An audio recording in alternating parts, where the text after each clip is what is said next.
Hi guys, welcome to the channel. Today I wanted us to look into the 8 ways your website is losing you money. And the reason I wanted to cover this today is because I get a lot of questions from clients who have a website and they're not really sure if this thing is even giving them a return on their investment. They're not seeing much return on it. They have a website, maybe they spent a lot of money on it, and they're just not feeling like it's getting them to the goals that they want to get to. And so today we look into that and let's just get into it. So the first reason is obviously lack of a goal, lack of a very clear goal. Um, Let me just add that here. The first reason would probably be lack of a clear goal. So one of the most people don't normally get very clear on why do I need this website. And to even answer that question, the best place to begin from is to ask, how does this thing fit into my business model? Does my business model involve me having a team of maybe telemarketers who are actually calling a bunch of companies or individuals, or even I'm doing ads somewhere? And how does the website even fit into this entire picture? Am I using it to pre sell people? Meaning, once I've booked a call with them, and because maybe for us we sell on calls, maybe if that's your model, then you know that maybe the website is not going to be so relevant at the very top of the funnel. It might be, but maybe not so relevant. It may become more relevant maybe once you've booked a call with somebody and you're trying to make sure that they've gone through your website, they're pre-sold on you before you show up for your call to present. Meaning your website has to be to look like top notch. It has to have the right testimonials, right? Has to have the right credibility indicators, that kind of thing, because in a lot of cases, most people's websites are mostly pre-selling tools. Another reason you might find most people have a website is because they want to use it to build a bit of credibility, build a bit of stature. Maybe you're a speaker and you want to charge more and you don't want some cheesy looking website. So of course, maybe that's your goal, to get a website that's going to help me charge more because it looks elite. It looks like top of the class, that kind of thing. So in that case, you're very clear that, hey, my website, I don't really expect to get that many crazy leads because its main job is just to pre-sell me. Or maybe my its main job is to pre-sell before the appointment. Or maybe its main job is to help me book more appointments. Maybe its job is to help you generate more leads. Now, if you're very, very clear on your goal, it will make your entire life easier. And I think it's usually best to have one primary goal. Otherwise, if you try to say, no, I want everything, then it becomes a bit messier because we are not really sure what you are going for, as you'll see in a few minutes. So you need to get very clear on the goal of your website. So it could be to pre-sell, or it could be to maybe get people to book a call.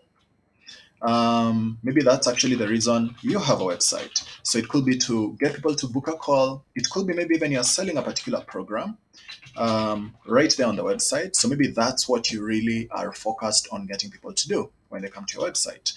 So to achieve that end, obviously, the next most important thing is obviously going to be your audience. And most people, they don't tend to be very clear on, well, who's my audience? you know so they tend to say, well, I serve everybody, my website is for everybody. And of course that's a very big mistake, because think about it this way. Let's say you're a fitness coach and you say, I help people to lose weight, versus somebody else who comes in and says, I help women who've just delivered a baby lose weight within, the women who are between 1 and 6 months after delivering a baby, to flatten their tummy. That's it. You can see how one is very clear, the audience is very clear, and actually that will inform our next point, which is going to be the copy. So most people, you'll find, once they've also gotten clear on the audience, maybe they don't really think copy plays such an important role. However, it actually really does play a very important role. Let me put this on a new tab. So you'll find that they don't really look into the copy. They feel, well, it's just content. I'll provide you with content. It doesn't matter. Yet it's actually one of the most important thing because the content on your website has to speak to your audience.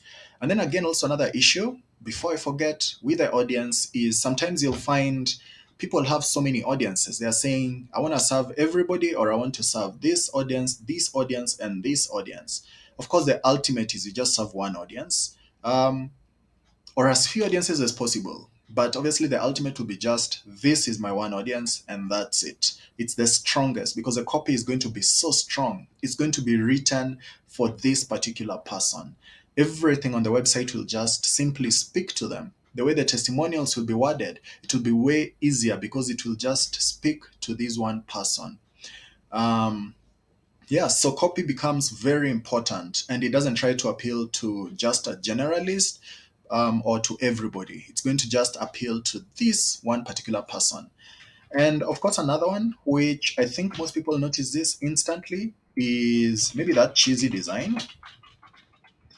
which obviously it is not going to inspire a lot of confidence in people when they come to a website and they feel, well, maybe you designed it yourself. Because a lot of times when a lot of us are starting out as coaches or consultants or whatever, we find that maybe we just design a website because we figure, hey, I learned how to do this maybe at some point in my life. So I think I'm going to do this and save money. And oftentimes you find maybe it doesn't come out as professional as you'd like it to look. You are just slapping things together. You are running by, you were just so busy at that point because this was just one of the things you needed to hit to get it out of your way, as you are also trying to set up other things within your business. So you find maybe you got a pretty cheesy design, or maybe when you just hired any designer, the first designer you came across, or the cheapest one you came across, and you just wanted something quick to get it out of the way. So you got a pretty simple design, pretty cheesy thing that now doesn't quite build that confidence in people when they come to that website. So the other thing also I'd look into is going to be a clear call to action. So you'll find most people don't really have a clear call to action. They may not, and this also plays also into the color scheme of the website. So you'll find some colors don't quite bring out the call to action. Of course, the ultimate color is just a red button. That's your call to action, and making sure, of course, it's kind of visible. So sometimes even I'll have people even look at my website and tell me, hey, is this visible enough? And for us, that's kind of why we ended up using very simple colors. Simply, call to action is red. Everything else is basically black and white, and gray, just a bit of gray.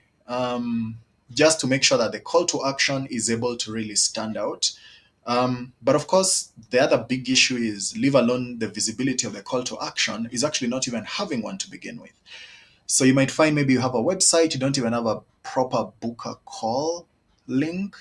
If that's, of course, your business model, or you don't really have the ways people are actually meant to take action and they come to your website. Because if they come to your website, look at it, and leave without taking any action, then of course you're not really winning. Of course, not 100% of the visitors are going to take action, but you want the call to actions to be so clear and so compelling. You want people to want this thing you're giving them, whether for free or to book a call or to sell them a product or whatever it is.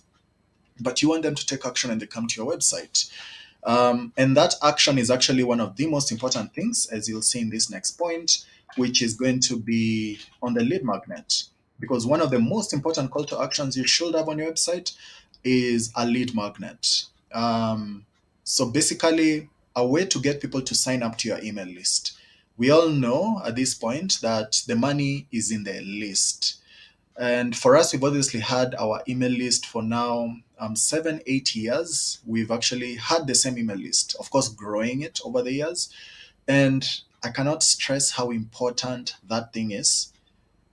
It's like so critical. In fact, I feel if you have a website and you have not even linked to your email list, I don't really understand how. Of course, unless maybe it's just once again to the goals, unless it's just there to pre-sell or something. But even if it's just there to pre-sell, it's always great to have a way to capture people into your email list, just so that you can actually keep nurturing them over time. Because most people won't be ready to buy or take out their credit card or something at the very first time they land on your website. Um, so of course that's really critical. The other thing, obviously, is going to be on the loading times of websites. Of course, this is critical because if you land on a website which is taking too long to load, you'll find the bounce rate goes up because people don't stick around to wait for this thing to open up. They lose interest, they move on. So, of course, the loading time needs to be very short so that to make sure people click, open, check out your stuff, and take action, basically, at the end of the day. The last point will be the display of your website on different devices. So you might find maybe your website displays really well on a desktop and poorly on a mobile, or maybe it displays really well on a mobile phone or a tablet. But then when you switch to maybe a lower resolution PC or whatever, you find maybe it's not as clear because of the lower resolution of that particular screen. And maybe on a higher resolution, it displays better. Or maybe you find on a higher resolution, it just looks so tiny and there's a lot of white space on the sides. So depending on the kind of device you're looking at it, the display, it needs to display, of course, very well. Otherwise, it will actually affect or touch on this other point, which you mentioned earlier, which is on that cheesy design, because then the design starts to look, so that's the main reason we want to make sure that the whole thing displays really well across all your devices as well. So I hope this helped you. If you'd like to work with us on helping you build your website or write the copy on your website as well, feel free to book a call with us. And I normally deal with the website design, and my partner Bakita deals with the website copy. So feel free to reach out. And yep, that's it. Bye bye, and see you on the other side.